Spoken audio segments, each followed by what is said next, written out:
إن الحمد لله نحمده ونستعينه ونستغفره ونؤمن به ونتوكل عليه ونعوذ بالله من شرور أنفسنا ومن سيئات أعمالنا من يهده الله فلا مضل له ومن يضلل فلا هادي له ونشهد أن لا إله إلا الله وحده لا شريك له وأشهد أن محمدا عبده ورسوله أرسله بالحق بشيرا ونذيرا وداعيا إلى الله بإذنه وسراجا منيرا أما بعد فإن خير الحديث كتاب الله وخير الهدي هدي محمد صلى الله عليه وسلم وشر الأمور محدثاتها وكل محدثة بدعة وكل بدعة ضلالة وكل ضلالة في النار. أعوذ بالله من الشيطان الرجيم. بسم الله الرحمن الرحيم. إن الدين عند الله الإسلام. وقال الله تعالى: لا يتخذ المؤمنين الكافرين أولياء من دون المؤمنين ومن يفعل ذلك فليس من الله شيء إلا أن تتقوا منه تقاتا ويحذركم الله نفسه وإلى الله المصير. عن عبد الله بن عمر رضي الله تعالى عنه قال: قال رسول الله صلى الله عليه وسلم: المسلم من سلم المسلمون من لسانه ويديه. هذا لفظ البخاري. وفي رواية لمسلم أن رجلا سأل النبي صلى الله عليه وسلم: أي المسلمين خير؟ قال: من سلم المسلم من لسانه ويده. সমস্ত তারিফ, সমস্ত সিফত সানা সে মহান রবের দরবারে, যার অনুকম্পায় আজকের জুমার সালাতের জন্য উপস্থিত হতে পেরেছি। সবাই বলে আলহামদুলিল্লাহ। দরুদ নবী মুহাম্মদ রাসূলুল্লাহ সাল্লাল্লাহু আলাইহি ওয়াসাল্লাম। আজকের আলোচ্য বিষয় হচ্ছে ইসলাম এবং মুসলমানদের পরিচিতি। আমরা যে ধর্ম পালন করি সে ধর্ম তো জানতে হবে, পরিচয়টা কি। আমিও নিজেকে মুসলিম দাবি করব, আমার তো কিছু বৈশিষ্ট্য থাকা দরকার, যে কোন মানদণ্ডের ভিত্তিতে বলবো এটা স্বর্ণ আর এটা রূপা। আল্লাহ তাআলা বলছেন: ইন্নাদ দীনা ইনদাল্লাহিল ইসলাম। ইসলাম হচ্ছে আল্লাহর মনোনীত জীবন ব্যবস্থা। পৃথিবীতে অসংখ্য ধর্ম রয়েছে, অসংখ্য, সেগুলো শুধুমাত্রই ধর্ম। বৌদ্ধইজম একটি ধর্ম, হিন্দুইজম একটি ধর্ম, জৈন একটা ধর্ম। ইসলাম একটি কি জীবন ব্যবস্থা, যাতে একজন মানুষের একেবারে ব্যক্তি জীবন থেকে শুরু করে আন্তর্জাতিক জীবন পর্যন্ত যা কিছু প্রয়োজন আল্লাহ পাক এখানে নিহিত রেখেছেন। সমস্ত সমস্যার সমাধান আল্লাহ পাক এখানে দিয়েছেন। আর এই ইসলাম অনুযায়ী যারা জীবনকে পরিচালনা করে তারা হচ্ছে কি মুসলমান নিজেকে দাবি করতে পারে। একজন মানুষ যখন বলে যে আমাদের সম্পর্ক ধর্মের ভিত্তিতে নয়, আমাদের সম্পর্ক হচ্ছে বাংলাদেশে আমরা, তখন তিনি মুসলমান না মুসলিম আমার একটু সন্দেহ হয়। কেননা আমার সাথে আপনার সম্পর্ক আগে ধর্ম, আমি আগে মুসলিম। আল্লাহ বলছেন কুল্লু মাউলুদুন ইউলাদু আলাল ফিতরা, প্রত্যেক শিশুই তারা ফিতরাত বা ধর্মের উপরেই কি ইসলামের উপরেই তারা জন্মগ্রহণ করে। আমার সাথে আপনার যে সম্পর্ক সির্ফ ধর্মের ভিত্তিতে, আপনি যদি আল্লাহর বিরোধিতা করেন তাহলে আপনার সাথে আমার কোনো সম্পর্ক থাকতে পারে না। আপনি যদি ইসলামের বিরোধিতা করেন, শরীয়তের বিরোধিতা করেন, তাহলে আপনার সাথে আমার কোনো সম্পর্ক থাকতে পারে না। কারণ আপনার সাথে যদি সম্পর্ক রাখি তাহলে আল্লাহ আমার সাথে সম্পর্ক রাখবেন। আল্লাহ পাক বলছেন লা ইয়াত্তাখিযুল মুমিনুনাল কাফিরিনা আউলিয়া মিন দুনিল মুমিনিন, যারা মুমিন তারা মুমিন ব্যতীত কোনো কাফিরকে বন্ধু হিসাবে গ্রহণ করে না। কথাটা বুঝবেন যে যারা মুমিন তারা মুমিন ব্যতীত কোনো কাফিরকে তারা বন্ধু হিসাবে গ্রহণ করে না। যদি করে মাইয়া ফাল যালিকা ফালাইসা মিনাল্লাহি শাইইন, যারা আল্লাহর সঙ্গে যাদের সম্পর্ক নিয়ে আল্লাহকে অস্বীকার করছে, এদের সঙ্গে যারা বন্ধুত্ব সম্পর্ক করে, আল্লাহ বলছেন তার সঙ্গে আল্লাহর কোনো সম্পর্ক নেই। ইল্লা আন তাত্তাকু মিনহু তুকাতা, তবে ব্যতিক্রম হচ্ছে কেউ যদি তার জান মালে আত্মরক্ষার্থের সাথে সম্পর্ক রাখে, সেটা ভিন্ন বিষয়। অর্থাৎ একজন অবস্থায় যদি আমার জীবনের জন্য যে হুমকি স্বরূপ হয়ে যায়, তাহলে সে জীবনটা রক্ষার জন্য তার সাথে উপরে সম্পর্ক রাখতে হবে, কিন্তু দিনের ভিত্তিতে তার সাথে কোনো সম্পর্ক নেই। তিনি একজন মুসলমান যখন বলেন তাহলে আমার সম্পর্ক আপনার সাথে কিসের? আল্লাহর সাথে আপনার সম্পর্ক রয়েছে, আমারও আপনার সাথে সম্পর্ক রয়েছে। আপনি আমার দিনী ভাই, কিন্তু আপনি মুসলমান হয়ে যখন বলেন যে আমাদের সম্পর্ক ইসলামের ভিত্তিতে নয়, ধর্মের ভিত্তিতে নয়, আমার সম্পর্ক বাংলাদেশের ভিত্তিতে, কথাটা কেমন? যে একজন মুসলিম সৌদি আরবের অভিন্ন কোনো দেশে, আমিও ওই দেশের একজন মুসলিম, আমি যদি শরীয়তের বিরোধিতা করি, শরীয়তের বিরোধী কোনো আইন প্রণয়ন করি, আর সেই মুসলমান যদি সে আইনের বিরোধিতা করে, তাহলে সে আমার শত্রু। অথচ একজন মুসলমান কি ভাই? ইন্নামাল মুসলিমু আখুল মুসলিম, যে মুসলমান আর মুসলমানের ভাই। এই জন্য বললাম ইসলামকে আমাকে আগে বুঝতে হবে।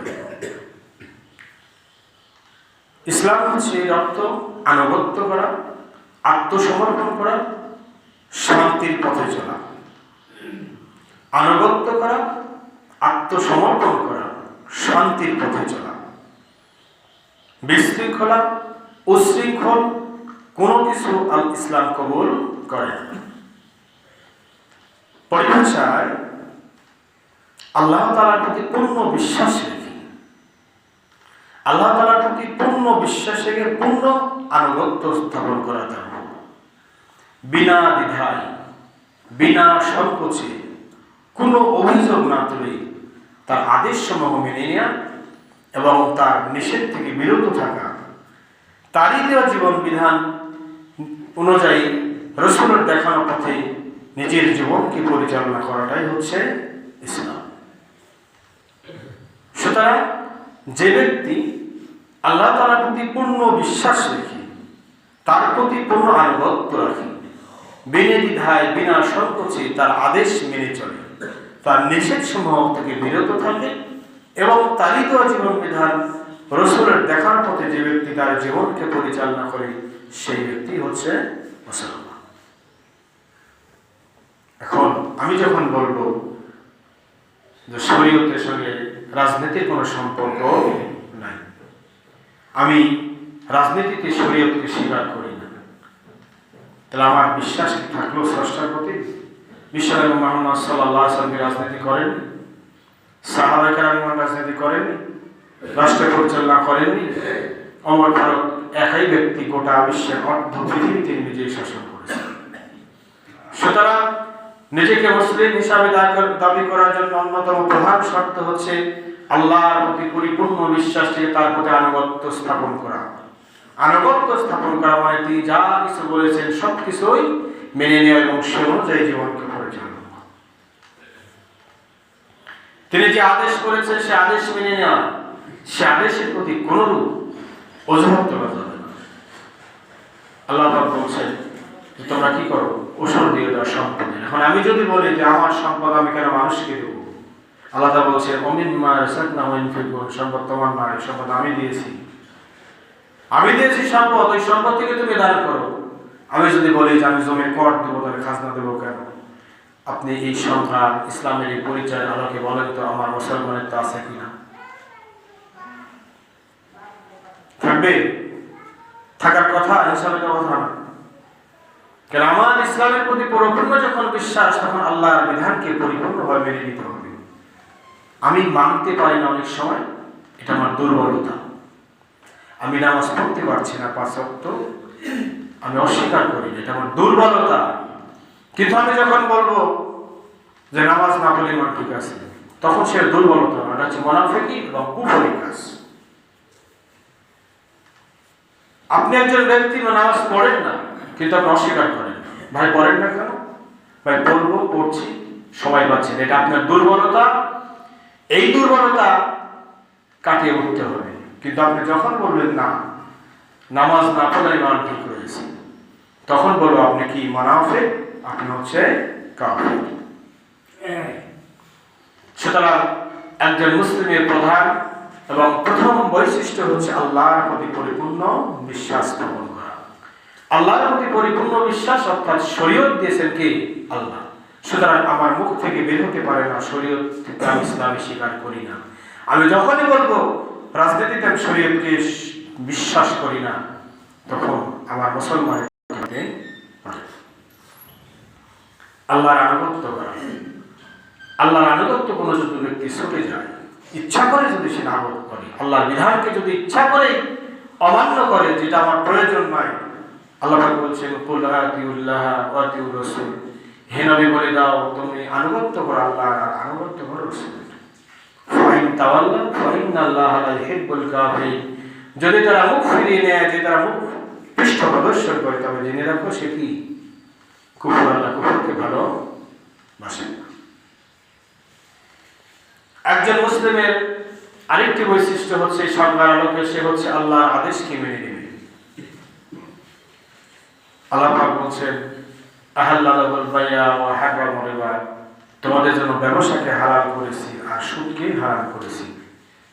সুতরাং আমাকে নির্দ্বিধায় নিঃসংকোচে সুদকে ছেড়ে দিতে হবে যে কোনো ভাবে। আমার দিন চলছে না, সংসার চলছে না, আমার সম্পত্তি বাড়ছে না, এই ধরনের কোনো অভিযোগ আনা যাবে না। নিঃসংকোচে ছেড়ে দিতে হবে, প্রয়োজনে কামনা দিতে হবে। কাজের মধ্যে কোনো কি নাই, অসম্মানে বলে কোনো কিছু নেই। নবী আলাইহিস সালাম তারাও কি মেষ চড়িয়েছেন, দুম্বা চড়িয়েছেন। সুতরাং আল্লাহর আদেশকে মেনে নিতে হবে। আল্লাহ বলছেন আকিমুস সালাত, তোমরা সালাত আদায় করো, জামাতের সঙ্গে সালাত আদায় করো। আমাকে নির্দ্বিধায় নিঃসংকোচে জামাতে আসতে হবে, সালাতে অংশগ্রহণ করতে হবে। আমি সালাতে অংশগ্রহণ করি না, নিজেকে মুসলিম সে দাবি করি, আমি আপনাকে অমুসলিম ঘোষণা করছি না, কিন্তু আপনি এই সংজ্ঞা, এই ইসলামের এই পরিচয়ের মানদণ্ডের সামনে আপনি নিজেকে তুলে ধরে, বিবেকের কাজ করে নিজেকে তুলে ধরে বলেন যে আমি মুসলমান না মুসলিম। আমি আপনাকে বলছি না। আল্লাহ পাক বলছেন ইন্নামাল খামরু ওয়াল মাইসিরু ওয়াস-সাওয়াউ রিজসুম মিন আমালিশ শায়তান, নিশ্চয় মদ, নিশ্চয় জুয়া, মূর্তি, এগুলো সবকিছু শয়তানের কাজ। সুতরাং শয়তানের সাথে মুসলমানের সম্পর্ক থাকতে পারে না। যেহেতু সেগুলো শয়তানের কাজ, সুতরাং মুসলিম হিসাবে এগুলো গ্রহণ করতে পারে না। যদি কেউ গ্রহণ করে তাহলে নিজেকে মনে করতে হবে তার বন্ধু। কার বন্ধু? শয়তানের বন্ধু। যারা গুল, যারা বিড়ি, যারা জর্দা, সিগারেট ত্যাগ করতে পারেনি, এখনো ছেড়ে দিতে পারেননি, ছেড়ে দেন। আল্লাহ নবী বলছেন ইন্নামাল খামরু মিনাল ফাওয়াহিশ, মাদক, মদ্য, নেশাদার দ্রব্য হচ্ছে সবচেয়ে বড় একটা অশ্লীল কর্ম, আকবারুল কাবাইর, এবং সবচেয়ে বড় কবিরা গুনাহ। মান শারিবা ওয়াকা খালাতিহি উম্মাতিহি ওয়া আম্মাতিহি, আল্লাহ নবী বলছেন যারা এরপরেও জানি শুনি এইগুলো প্রাণ করে, গ্রহণ করে। একই সঙ্গে নিজের মা, নিজের খালা, নিজের ফুফুর সঙ্গে জেনা করলে যে অপরাধ হয়, নেশা করলে সে অপরাধ হয়। আল্লাহ বলছেন আল মুদমিনু, নেশাদার দ্রব্য গ্রহণ করা হচ্ছে মূর্তি পূজার ন্যায়। কোন ব্যক্তি মূর্তি পূজা করে যে অপরাধ করে, নেশাদার দ্রব্য গ্রহণ করে সেই অপরাধ করে। এটা আমার নিজের ভাষা নয়, রাসূল সাহেব বলছেন। আল্লাহ বলছেন কোন ব্যক্তি যারা নেশাদার দ্রব্য গ্রহণ করে, আল্লাহ তাদের জন্য প্রতিশ্রুতি রয়েছে। রাসূল নিজে বলছেন যারা নেশাদার দ্রব্য গ্রহণ করে তাদের জন্য আল্লাহর প্রতিশ্রুতি রয়েছে, আল্লাহ তাদেরকে তিনাতিল খাবাল পান করাবে। সাহাবায়ে কেরাম বলছেন ইয়া রাসূলুল্লাহ, তিনাতিল খাবাল কি জিনিস? আল্লাহ নবী মুহাম্মদ রাসূলুল্লাহ সাল্লাল্লাহু আলাইহি ওয়াসাল্লাম বলছেন তিনাতিল খাবাল হচ্ছে জাহান্নামের মধ্যে জাহান্নামীদেরকে পোড়ানোর পরে যে রক্ত পুঁজ, দুর্গন্ধযুক্ত রক্ত পুঁজ বের হবে, সেই দুর্গন্ধিত রক্ত পুঁজ তাদেরকে পান করা হবে। এটা আল্লাহর প্রতিশ্রুতি। সুতরাং আল্লাহর যে এই নিষেধ থেকে দূরে থাকতে হবে, নেশাদার দ্রব্য থেকে বিরত থাকতে হবে, অন্যায় অশ্লীল কর্মকাণ্ড থেকে দূরে থাকতে হবে। যে কোনো ধরনের নিষেধ, যে কোনো ধরনের আদেশ থেকে নিজেকে দূরে রাখতে হবে। যদি আদেশ পালন করতে পারি আর নিষেধ থেকে যদি বিরত রাখতে পারি, তবে নিজেকে মুসলিম হিসেবে দাবি করতে পারবো। 2 রাকাত সুন্নাত নামাজ পড়ে বসেন নাই। সুতরাং আল্লাহ আদেশ করেছেন কি? সালাত আদায় করতে হবে। সামনে আসছে রমজান মাস। রমজান মাস যখন আসে কিছু মানুষের গ্যাস্ট্রিক বেড়ে যায়, অথচ রমজানের রোজা, অন্যান্য রোজা, সমস্ত রোজাগুলো দিয়েছেন মানুষের সুস্থতার জন্য। জাপানের সাবেক বিজ্ঞানী ফুকুশিমা, তিনি একজন অমুসলিম ছিলেন। তিনি এই রোজাকে গবেষণা করলেন যে মুসলমানগণ এই সারা বছর পর 1 মাস রোজা রাখে কেন। তিনি রোজাকে গবেষণা করতে গিয়ে একজন অমুসলিম মানুষ মুসলমান হয়ে গেলেন। তিনি দেখলেন যে সুস্থতার যে সবচেয়ে একটা বড় মাধ্যম সেটা কি? রোজা। কিন্তু আমরা মুসলমান নামে যে মুসলমান, আমার বাপ মুসলমান ছিল, দাদা ছিল, তাই আমিও মুসলমান। আমি বুঝলাম যে রমজান মাসে রোজা রাখলে কি হয়? অসুস্থতা বেড়ে যায়। যার কারণে ওই সমস্ত মানুষগুলো কি করে? তারা রোজা থেকে দূরে থাকে। এই অভিযোগ আনবেন না। যারা একেবারে বয়স্ক, শারীরিকভাবে দুর্বল, তাদের জন্য ইসলাম হয়েছে। যে কোনো অজুহাত ইসলাম কবুল করে, যদি সেই অজুহাত গ্রহণ করার মতো হয়। যদি গ্রহণ করার মতো যদি অজুহাত না হয়, তাহলে সেই অজুহাত আল্লাহ কবুল করবেন না। সুতরাং সামনে রমজান মাস আসছে, আমরা সকলেই একাত্মভাবে নিয়ত করব রমজানের একটা রোজাও কি ছেড়ে দেব না। এটা আল্লাহর আদেশ। এটা কি আল্লাহর আদেশ? এই আদেশ যারা কবুল করে আল্লাহ পাকে, তারা হচ্ছে মুসলমান। আল্লাহ নিষেধ যারা পালন করে, নিষেধ থেকে বিরত থাকে, তারা হচ্ছে মুসলমান। আল্লাহ পাক বলছেন তোমরা কারো বিরোধ করো না। তিনি বলছেন তোমরা কারো পিছে লেগে থেকো না, কারো দোষ ত্রুটি অন্বেষণ করো না। একজন মানুষ যত বড় দোষী সাব্যস্ত হোক না কেন, তার যে কোনো দোষী থাকুক না কেন, তার পিছে লেগে থাকো না। এমনকি একজন রাষ্ট্রপ্রধানও কোনো ব্যক্তির ব্যক্তিগত দোষ খুঁজে বের করতে পারেন না। ওমর ফারুক রাদিয়াল্লাহু তাআলা রাতের অন্ধকারে বের হয়েছে জনগণের অবস্থা দেখার জন্য। হঠাৎ তিনি দেখতে পাচ্ছেন কোথায় থেকে যেন গানের আওয়াজ ভেসে আসছে। তিনি দেখলেন প্রাচীর ঘেরার জায়গা। তিনি পিছন থেকে দল টপকে গিয়ে দেখেন যে এক ব্যক্তি মদ পান করছে এবং তার সঙ্গে রয়েছে এক নারী। তখন ওমর ফারুক তাকে লক্ষ্য করে বলছেন, হে আল্লাহ, শত্রু তুই কি মনে করেছিস যে আল্লাহর চোখকে ফাঁকি দিবি? তখন ওই লোকটি বলছে, আমিরুল মুমিনিন, আপনি মাথা ঠান্ডা করুন। আমি যদি একটা অপরাধ করি, কি অপরাধ করেছে? মদ পান করেছি। আপনি আমিরুল মুমিনিন, আপনি 3টা অপরাধ করেছেন। আমার দেশে কোনো শাসককে যেভাবে প্রতিবাদ করা হয়, সময় দেবে না, সঙ্গে সঙ্গে ব্রাশটাকে মেরে দেবে। আমিরুল মুমিনিনকে বলছে যে আমি একটা অপরাধ করেছি, কিন্তু আপনি করছেন 3টা, আপনি ঠান্ডা হন। আমার থেমে গেছে, আর কোনো কথা বলেন। তবে তিনি বললেন, আপনি প্রথম অপরাধ, কোন ব্যক্তির বাড়ির পেছন দরজা দিয়ে প্রবেশ করার নিয়ম নাই। দরজার আপনি প্রথম ফটক সামনের দরজাতে প্রবেশ করতে হবে। আপনি দেয়াল টপকিয়ে পার হয়েছেন, আপনি কোনো মতে দেওয়া হয়। দ্বিতীয় অপরাধ, কারো দোষ ত্রুটি অন্বেষণ করা কারো উচিত নয়। আপনি তাই করেছেন। এবং 3টা অপরাধী বর্ণনা করেন। উমর ফারুক তার বিরুদ্ধে কোনো পদক্ষেপ গ্রহণ করেন নাই, তবে ওই লোকটি স্বেচ্ছায় উমর ফারুককে প্রতিশ্রুতি দিচ্ছেন, আমি আর কোনোদিন এই কাজ করব না। এই হাদিস দাবি করে কি কোনো ব্যক্তির ব্যক্তিগত দোষ করে যেটা সমাজের জন্য ক্ষতি নয়, রাষ্ট্রের জন্য